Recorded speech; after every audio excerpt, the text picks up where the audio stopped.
Right, hey guys, how are we doing? Back on another video from Seth the Programmer, and today we have the first Hokage deserves more credit. Now, we already know that the first Hokage is pretty damn OP. I mean, every ass pull in Naruto was Hashirama cells, so it just goes to show how amazing he was back in the day, that everyone in the modern time of Naruto were like, ooh, we need these Hashirama cells to be totally OP and stuff, so it's going to be interesting to see what else Seth has to say on the matter, because the guy's a beast.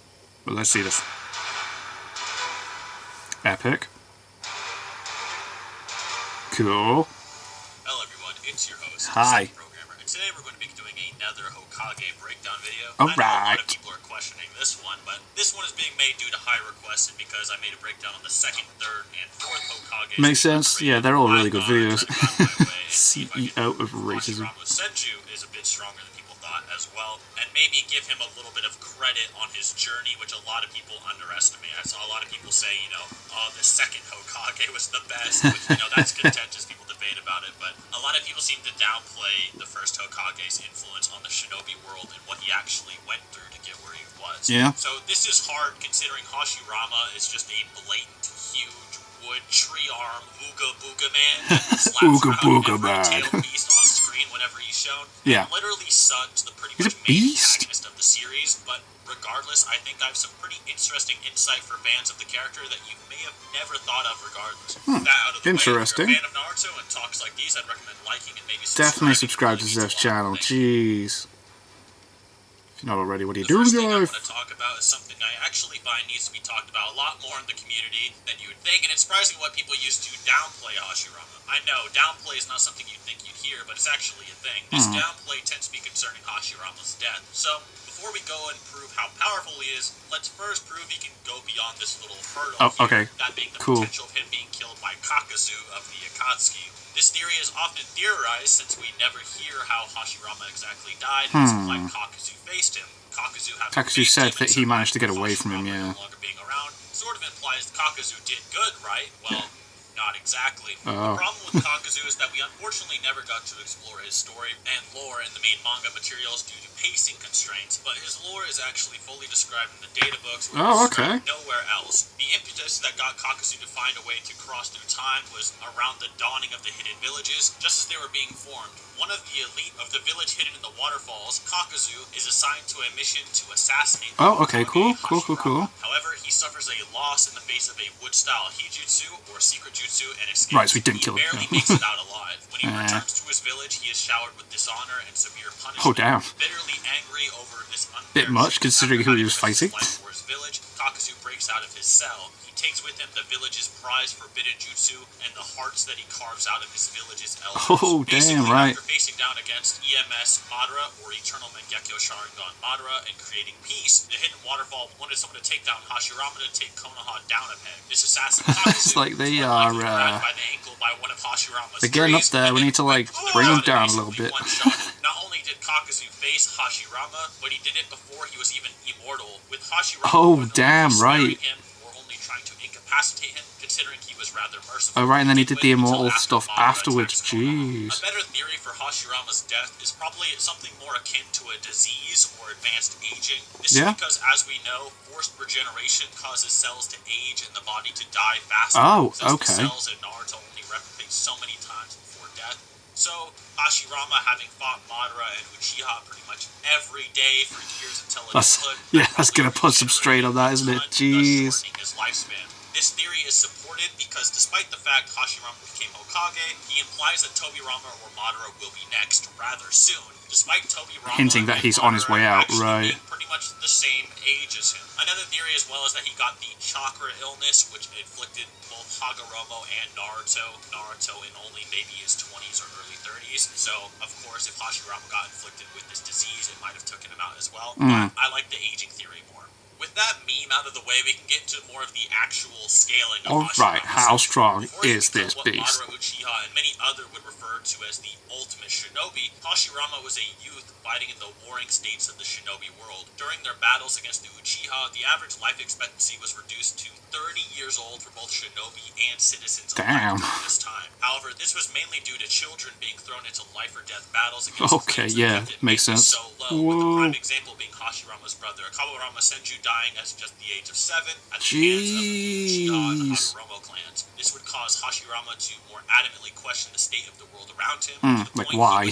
We need peace, man. Utsuma Senju in front of his brothers, and even would be struck for it. Utsuma's response to Hashirama that it was the peak of a parent's duty to raise their children to fight for their family and clan, and for them to die, they were no longer just children, but shinobi. This respect for fighting to the death is not something Hashirama would recognize at all, and was thrown into what he would describe as a haziness in his heart. This grief and depression it just doesn't feel right, man. Hate only caused Hashirama to think even more about what he could do, and if things could change in the world. To wash away these feelings, he would go to a nearby stream, where he would meet another kindred spirit named Madara. He and Madara had lost brothers and were in a haze, even if they both didn't know it, but Hashirama assumed this of him and wanted to befriend him. Hashirama is more optimistic than Madara and believed that things could be changed and that there has to be something deeper in people to help them connect to each other. Yeah, you can't just keep fighting and killing each other, man. Jeez. As he was someone who deeply loved his brothers and could understand people, yet simultaneously didn't believe that you could learn someone else's true guts or their true thoughts. This confliction was represented through them skipping stones, in which Hashirama was sure of his ambition and dream, and Madara was filled with doubt. But as the meetings went on,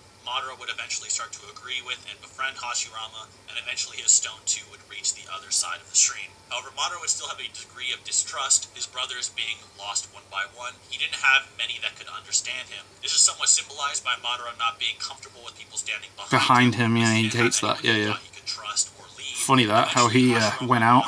would spar against each other. We learned that they even eclipsed many adults of their clans. Considering that the Senju and Uchiha clans they were a part of were the strongest man. It's like, yeah, so be that that powerful is big deal. Madara and Hashirama, even before developing almost any of their abilities, were already at the apex of said ability. Not their own potential per se, but of the world around them. The two boys then agreed that the only way for them to ever change the world was to obtain massive reserves of power and abilities that nobody could ignore. After Utsuma Senju and Tajima Uchiha caught wind of these meetings of their children, they would intervene and try to use the opportunity to kill each other. Being equals, they would try to weaken each other's resolves by racing to kill the other's youngest child first, those youngest children being Izuna and Tobirama, who were present during the battle. Madara and Hashirama are able to intercept those two attacks, once again proving they are top tiers even at this stage of their Which is lives. sick. Yeah, it's like, whoa. His Sharingan. He states that his stone already reached the other side, and that he believed that your guts truly couldn't be revealed to others, and he wouldn't forgive the clan that killed his brothers. However, Hashirama still believed.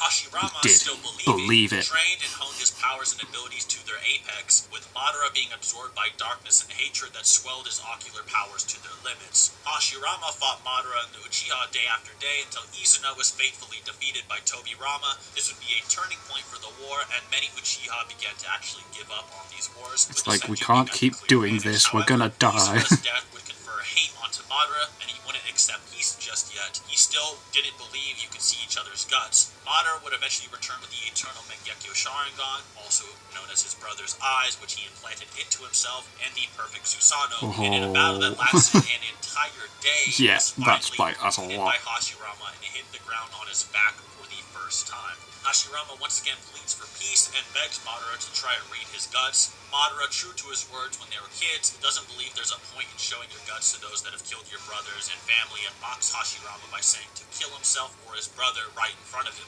In which Hashirama, surprisingly to Madara, accepts. Yeah, he's like, alright. Hashirama is stopped from trying to kill himself by Madara, and peace is finally reached. The now-to-be-made village is named by Madara as Konoha, and many children can now live life without war and suffering. Yay, good times.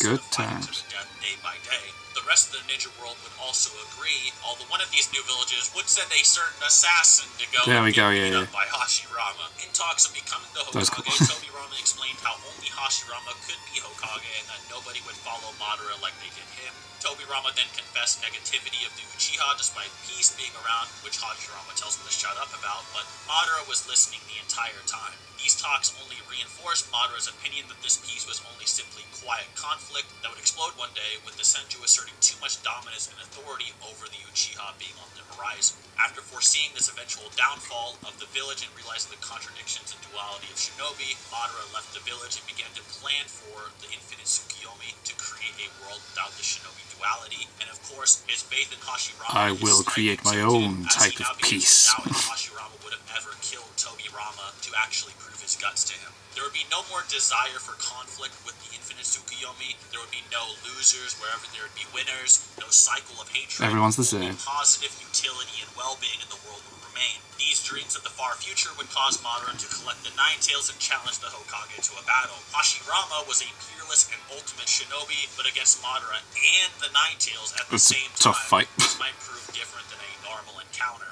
Despite being able to hold off the Nine Tails and Madara at the same time in just his base state, deflecting Bijou Damas and even fending off in Madara base. with his implied time reversal abilities, if you include the game. Cyber Connect canon of the video game, which is actually considered canon to the series, and you can actually reverse time in his battle with Hashirama. Mental. And his Eternal Mangekyo Sharingan amps, Madara and the Nine Tails would eventually form the majestic entire Susanoo, which Hashirama could do nothing but run from.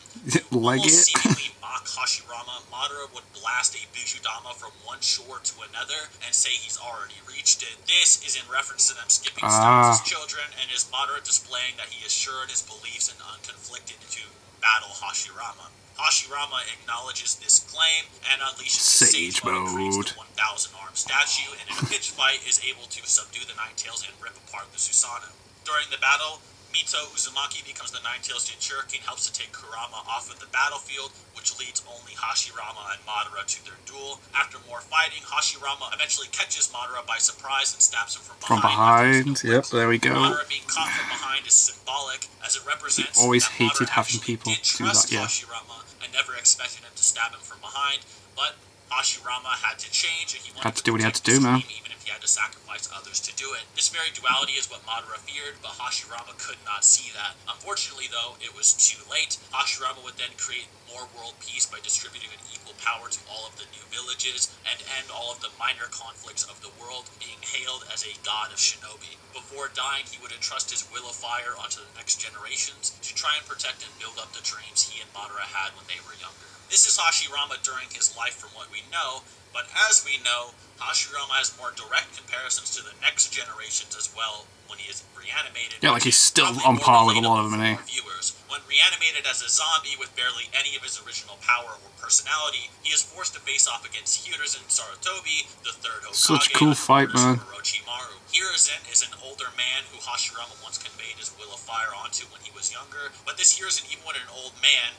and no longer in his prime, is still considered the strongest of the current 5 Kage, stronger than the current Raikage-A, Tsuchikage Inoki, Kazekage Rasa, and Mizukage Mei, all of which have great feats in their own rights, with Inoki being able to stop a full Tengai, which was sick.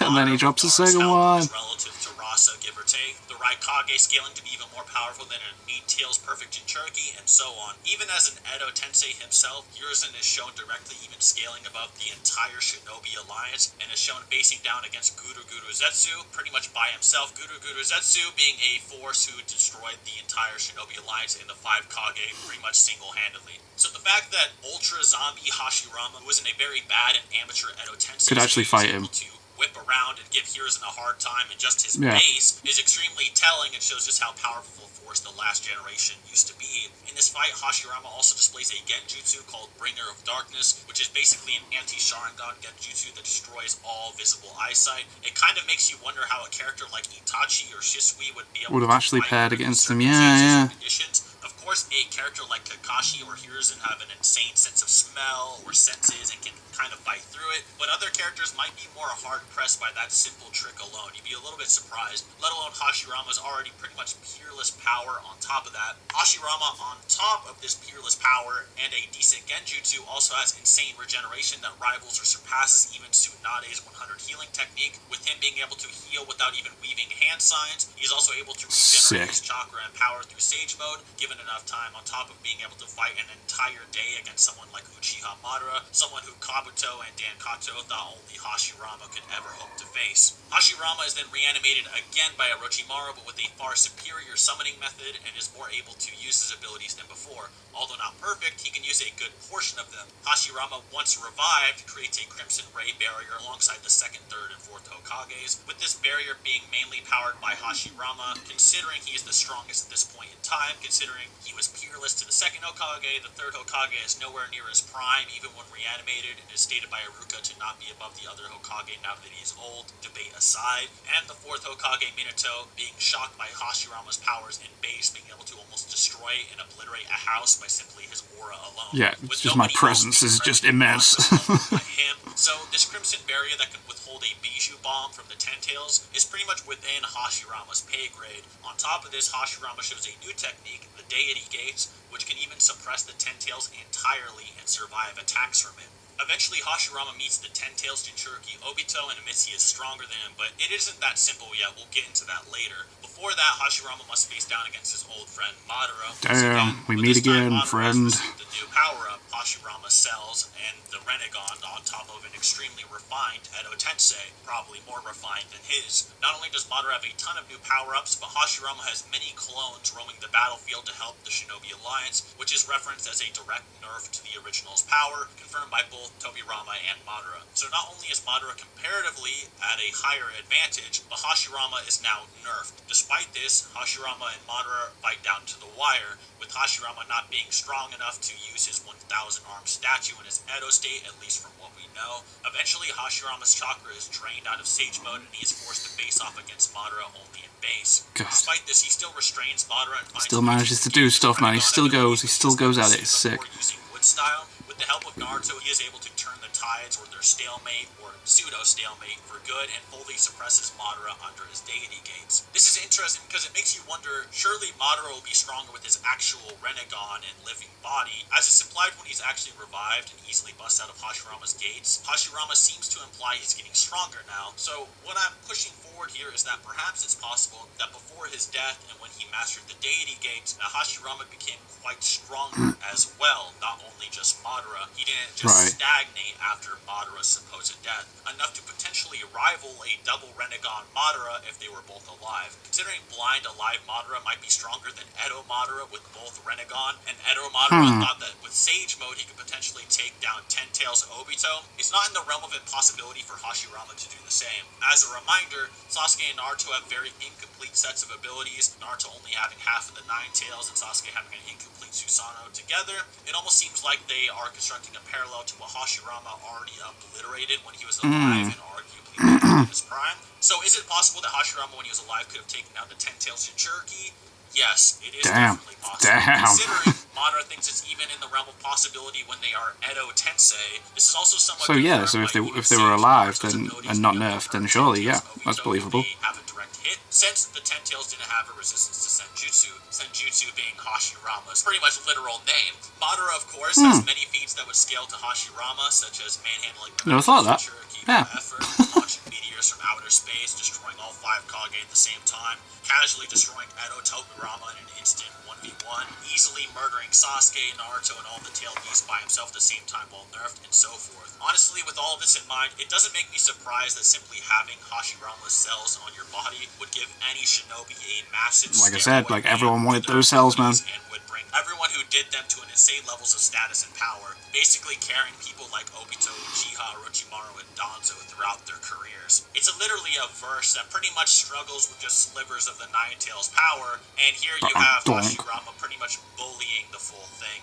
No problem. At the end of the day, while Madara's descent into darkness swelled his powers, Hashirama's desires for peace and desire to be heard spurred his powers. Also, to end it all off, Hashirama finally meets his old war comrade on the battlefield, Madara, and says to him it was never about what they themselves could accomplish, but what, as a community, and as what these generations together could accomplish, as Hashirama did not just embody his own dream, but also the will of fire, which embodied the dreams of many looking for the end of the cycle of hatred. He was just that strong because he had to be. Damn.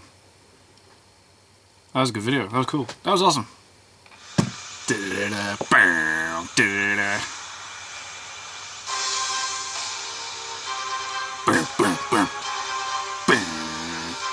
So yeah, Hashirama was pretty damn strong, man. Take down like 10 tails by himself, base. It's pretty damn impressive. He was an impressive man. Goddamn impressive person. So yeah. Not much to say on that other than you're pretty sick. So yeah. Thank you very much for watching. What do you guys think of that? What do you guys think of this? Click like, subscribe, and leave comments down below. Let me know what I should watch and discuss in future videos. And I'll see you guys, all you guys, next time.